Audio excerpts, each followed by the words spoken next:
Лавот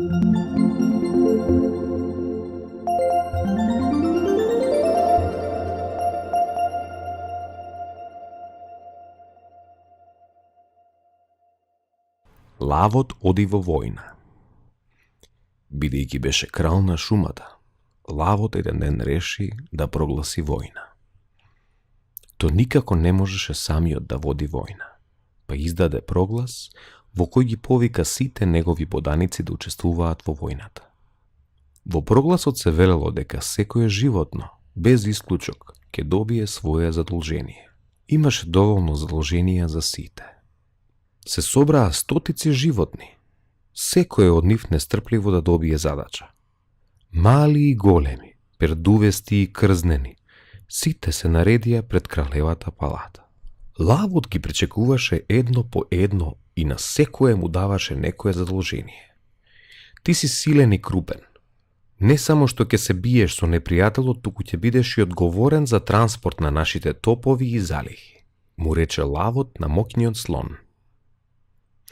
На лисицата пак и рече: ти си острумна и итра, па така ќе бидеш и одговорна за нашите стратегии.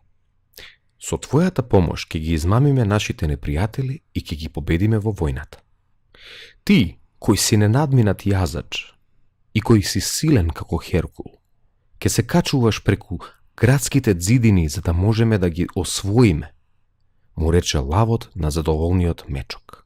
Лавот продолжи да им дава едно по друго задачи на сите животни, и мали и големи животни, и копнени животни и животни кои живеат во воздухот. Но кога им дојде редот на магарињата и на зајаците, кралевите советници ги кренаа носовите и се разменија неколку погледи. Ваше височество, овие животни за ништо не ги бива.